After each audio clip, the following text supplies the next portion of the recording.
Alors salut les camarades, salut les collègues. Ça y est, nous y sommes. Ce que nous avait annoncé ce gouvernement est sur la table. Un projet bien loin du sucré salé promis, tant sur le fond que sur la forme, avec toute la brutalité habituelle de la Macronie. Le 10 janvier, la Première ministre a présenté le projet de réforme des retraites que son gouvernement veut mettre en place. Ce projet est inutile, injuste et brutal. Ce gouvernement prétend que cette réforme est indispensable pour sauver le régime par répartition qui serait menacé par un déficit de 12 milliards d'euros. C'est faux. Le régime n'est pas menacé et ce déficit ne représente en réalité que 3% des dépenses annuelles liées aux retraites. L'argument financier utilisé par ce gouvernement et son allié patronal est un leurre, qui n'a que pour vocation que de faire payer cette réforme par les seuls salariés. Toute autre forme de financement est écartée. D'ailleurs, pas un mot sur les différentes caisses de sécurité créées par les différents gouvernements depuis 30 ans. Cela représente environ 150 milliards. Voilà le pactole que veut récupérer Macron et sa clique pour mieux répondre aux appétits des établissements bancaires et spéculatifs. Ce célèbre monde de la finance que certains désignaient comme ennemi, tout en nommant plus tard un banquier ministre de l'économie qui deviendra ensuite président. Aujourd'hui, l'opposition et la colère montent dans une large majorité de l'opinion, dont certaines officines de sondage évaluent la part jusqu'à 80%. Le soir même de l'annonce de la Première ministre, l'intersyndicale à 8 organisations, inédite depuis plusieurs années, a appelé au plan interprofessionnel à une mobilisation la plus forte possible par la grève et les manifestations dès maintenant. Elisabeth Borne aura au moins réussi quelque chose, l'unité des syndicats de salariés face à elle. Camarades, collègues, à vous voir aussi nombreux devant moi, ce jour de grève est d'ores et déjà une réussite. Mais soyons convaincus que cette seule journée ne pourra suffire. Il faudra nous revoir très bientôt, aussi nombreux, si ce n'est de plus, devant cette gare et aux côtés des salariés du public et du privé, pour continuer la lutte et faire plier ce gouvernement. Camarades, je vous souhaite une bonne année de lutte, une bonne manif et à bientôt.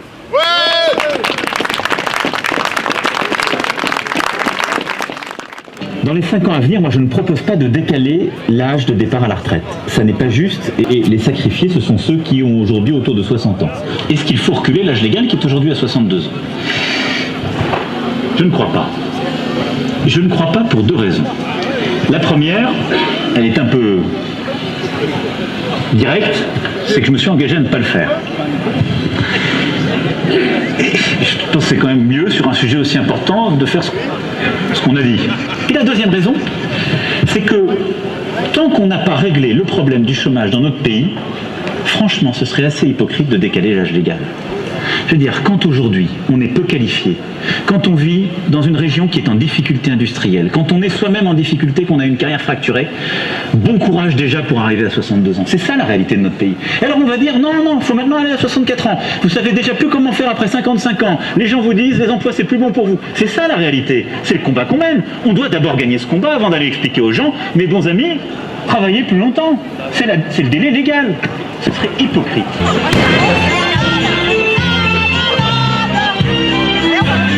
Le projet de réforme des retraites est une attaque brutale et frontale contre l'ensemble des salariés. Elle va frapper de plein fouet l'ensemble des travailleurs et travailleuses et plus particulièrement celles et ceux qui ont commencé à travailler tôt, les plus précaires dont l'espérance de vie est inférieure au reste de la population et celles et ceux dont la pénibilité des métiers n'est pas reconnue. Elle va aggraver la précarité de celles et ceux n'étant déjà plus en emploi avant leur retraite et renforcer les inégalités femmes-hommes. Rien ne justifie une réforme aussi brutale. Le rapport du Conseil d'orientation des retraites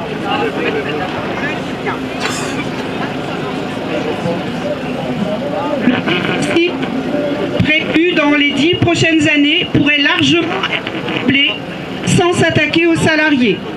Pour rappel, on a pu constater les bénéfices records que le CAC 40 a pu distribuer aux actionnaires. 80 milliards d'euros. Cette réforme va permettre au gouvernement de faire des économies sur notre dos pour répercuter sur les travailleurs les conséquences des baisses d'impôts sur les entreprises. Ainsi, le gouvernement fera des économies sur les dépenses publiques via les retraites. Cette journée de grève et de manifestation est une première étape dans la construction du rapport de force nécessaire pour obtenir le retrait de ce projet. Il faut d'ores et déjà penser à préparer les suites de ce mouvement. Ce soir, l'intersyndicale fera une annonce. Il nous faut nous tenir prêts pour les prochaines mobilisations. Il nous faut agir pour étendre la grève autour de nous. Il faut nous organiser sur nos lieux de travail pour préparer la prochaine grève et pour mobiliser le plus massivement possible. L'intersyndicale CGT, FO, FSU, Solidaire, UNSA, CGC, CFDT, CFTC exige le retrait de cette réforme et mobilisera pour l'obtenir. Pour les organisations CGT, FSU, Solidaire, Force ouvrière, non seulement nous voulons le retrait de cette réforme, mais nous voulons également le retour à 60 ans pour âge de départ et le retour à 37,5 annuités pour tous, publics comme privés.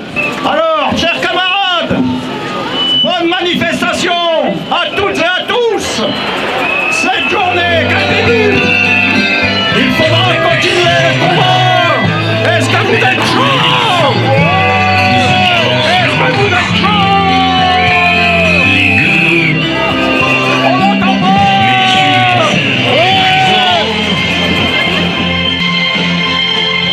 Vivons la vraie démocratie. Il ne marchera plus d'ici là. Au pas.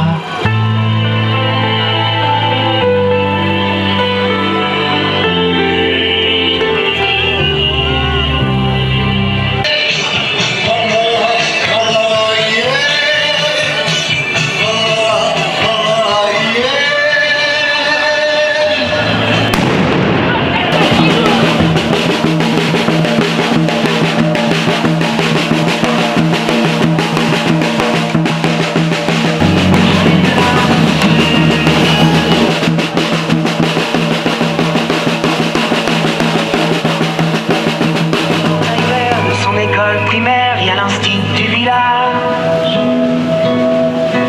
Toute sa vie des gamins, leur construire un lendemain, il doit tourner la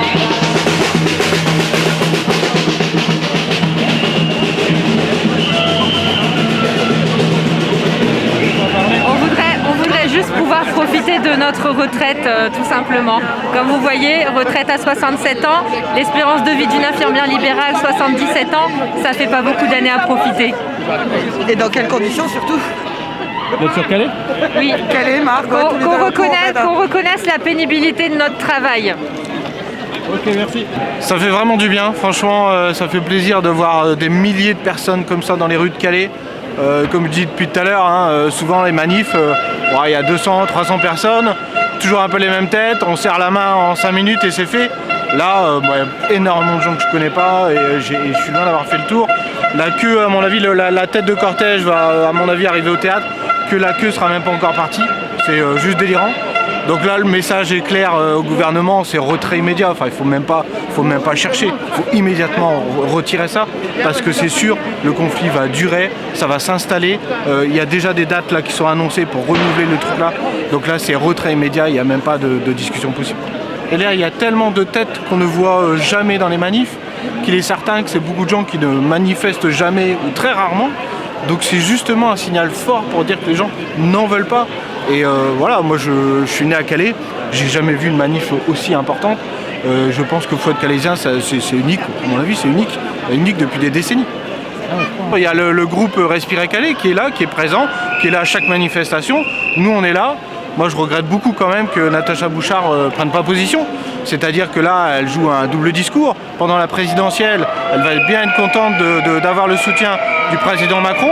Mais par contre, quand là il faut se mouiller pour les gens, il n'y a plus personne. Et clairement, elle sait bien qu'électoralement, ça va être très compliqué pour elle de tenir position, mais un peu de cohérence quoi. Si elle est pour Macron présidentielle, qu'elle soit pour Macron jusqu'au bout et qu'elle nous dise clairement, oui ou non, est-ce qu'elle soutient cette réforme des retraites. Elle t'a pas répondu? Et elle m'a pas répondu et je pense qu'elle me répondra pas. Macron, si tu savais, ta réforme, Macron, si tu savais, ta réforme, Étudiants et retraités, c'est tous ensemble qu'il faut lutter. C'est tous ensemble qu'on peut gagner. Salariés, fonctionnaires, étudiants. De grande expérience militante à mon grand âge, j'ai n'ai pas vu ça à Calais depuis des lustres. Je crois que 2000, c'est ce que j'ai vu de mieux à Calais. Et ça fait un quart d'heure que je suis là, la queue n'est pas encore arrivée. Moi, je pense que l'union des syndicats, elle doit y être pour beaucoup. Comme en politique, hein, si toute la gauche est unie, les gens y suivent. Il n'y a pas de secret. On a rarement vu ça à Calais et ça laisse augurer des cortèges dans toute la France du même niveau. Ça veut dire un niveau jamais égalé ou voire pour les plus anciens qui fait penser à 95. Bon, 95 avec une victoire du corps social des salariés face à un gouvernement qui, comme aujourd'hui, essaye de tout passer en force et essaye de récompenser plutôt les actionnaires et les grands patrons plutôt que les salariés. Et les salariés, c'est eux qui produisent les richesses. Voilà. Donc il y a une belle colère qui est démontrée aujourd'hui et on est satisfait de ça. On sera satisfait quand Borne et Macron auront lâché leur projet néfaste pour les salariés. Voilà. Donc on ira jusqu'au bout, je pense, et jusqu'à obtention d'une retraite digne pour tous les salariés. Alors à la gare de Calais, on était pas loin de 150-160 cheminots. Alors bon, pareil, ça c'est du rarement vu. Et puis c'est tous les métiers et toutes les qualifications, tous les collèges étaient représentés, de l'exécution au cadre, tout le monde était représenté aujourd'hui, on est aussi satisfait de ça, quoi. Bon, d'ailleurs, il suffit de regarder le plan de transport pour voir qu'elle est fortement suivie aussi à la SNCF, cette grève. Augmenter les salaires. Travailler dans quoi? C'est pas le tout violet, hein.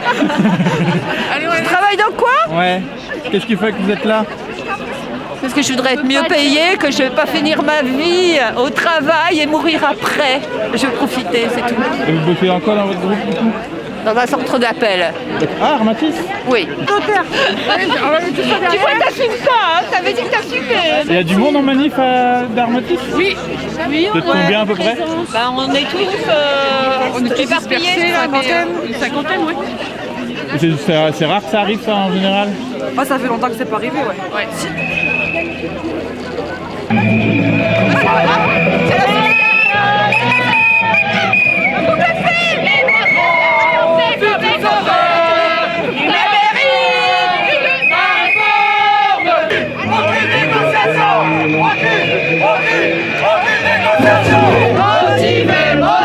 Là, je veux dire à M. Macron que là, c'est qu'une répétition.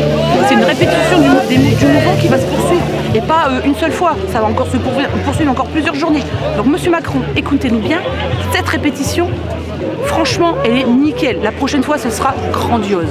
Et à l'hôpital, ça a bien suivi? L'hôpital, ça s'est super bien suivi. Là, on est une centaine d'hospitaliers dans la rue. Il faut savoir qu'on est quand même assignés. On a des camarades et des agents grévistes qui sont assignés là en ce moment à l'hôpital et qui ne sont malheureusement pas présents, mais sont avec nous de tout cœur contre cette réforme Macron. Je travaille à Caten6 à Calais. Donc on fabrique des chaînes de distribution automobile pour les moteurs thermiques. Donc aujourd'hui on s'est mobilisé contre la réforme des retraites à 64 ans. Donc on est à peu près 150 personnes de l'entreprise dans le défilé. Premier, deuxième, troisième collège. On a mobilisé les cadres aussi. Et on est fiers d'être aussi nombreux de l'entreprise. C'est rare? C'est pas rare, on mobilise souvent dans l'entreprise, mais c'est rare qu'il y ait autant dans le défilé. Et c'est une satisfaction pour nous, et ce n'est que le début, on ne lâchera pas.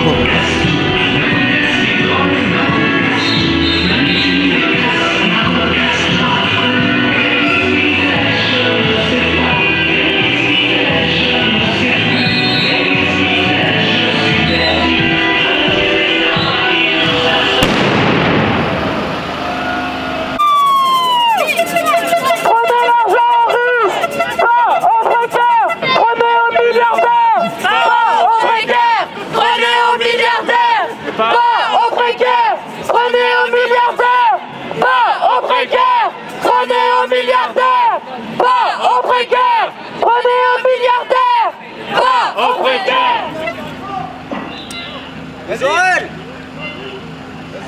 Vas-y! Attention les oreilles là-haut! Bouchez-vous les oreilles! C'est un message qui est adressé à l'équipe à Macron, mais également au patronat. parce que en dernier lieu, c'est lui aussi qui fera pression sur Macron pour faire abandonner sa réforme. Si seulement on le touche là où il faut. Le patronat, c'est par les sentiments qu'il faut l'avoir, c'est par le portefeuille. Et si une mobilisation comme celle-là se répète, à mon avis, ils feront pression sur le Valais de l'Élysée. J'ai pas vu ça depuis très très longtemps. Bon, ça fait plus de 30 ans que je milite à l'Union locale de Calais. Et j'ai vu une fois ça dans le cadre de l'usine Lu, de la fermeture de l'usine Lu. Mais c'était aussi à l'appel des partis politiques. Et ça venait d'un peu partout, toutes les usines de France de Lu. Donc ça n'avait pas vraiment de choses en commun avec une réforme. Là, pour une réforme, non. C'est en 30 ans, là, je pense que c'est la plus grosse. 95, ça avait été important, mais je crois que là, ça l'est encore plus. Il y a une date qui revient des organisations syndicales. Hein. C'est la date du 26. Donc ce soir, ça sera certainement annoncé par l'intersyndicale. Mais on va se donner rendez-vous très prochainement et certainement le 26. On est plus que satisfait. On peut voir la mine réjouie de tous nos camarades que la formation est bien passée, que les gens ne sont pas laissés berner. Et on peut être que heureux aujourd'hui. Ah, merci Eric. Merci Pierre. On nous a vendu ça à 60 ans, on nous l'a déjà mis à 62, 64, pourquoi pas 164 pendant qu'on y est? Non mais... Une réaction quand tu vois tout ça? Ouais, je me dis que les gens se réveillent et qu'il y a un bon souffle. Et voilà, c'est quand les gens ont faim qu'ils sortent et qu'ils se révoltent. Et là, le peuple a faim, parce qu'à force de tout lui prendre, hein, on va pas creuser notre caveau, même si on travaille dans les cimetières. C'est moi qui te le dis.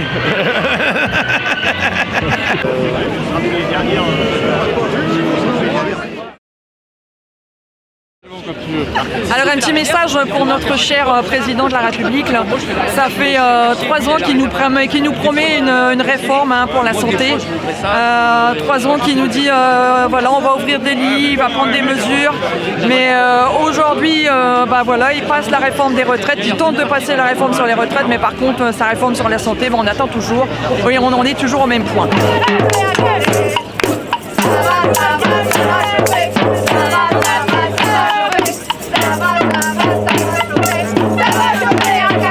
Oui, donc c'est un grand plaisir aussi, effectivement, de voir à quel point cette mobilisation est très très large. On est plus de 5-6 000 personnes, certains disent jusqu'à 10 000. Je crois que ça fait longtemps qu'on n'a pas vu ça à Calais et ça montre à quel point cette réforme est impopulaire et à quel point il faut simplement retirer ce texte. On sait qu'avec simplement une taxe de 2% sur les milliardaires, on finance ce système. Je dirais d'autres soucis sur l'inégalité, sur les femmes vont avoir une double peine parce qu'elles ont déjà 20% de salaire en moins, mais en retraite c'est 40% les écarts de salaire. Le fait que le maire ne soit pas présent montre bien son orientation qu'elle a affichée de proximité avec Emmanuel Macron. Donc il n'y a pas de surprise de mon point de vue, alors qu'elle prétend jouer la solidarité, et en tout cas c'est ce qu'elle affiche aux vœux qu'elle a présentés aux Calaisiennes et aux Calaisiens. On n'a pas de solidarité avec les personnes qui travaillent, qui vont devoir trimer dur 2 ans de plus, et donc cette solidarité-là, elle doit s'exprimer.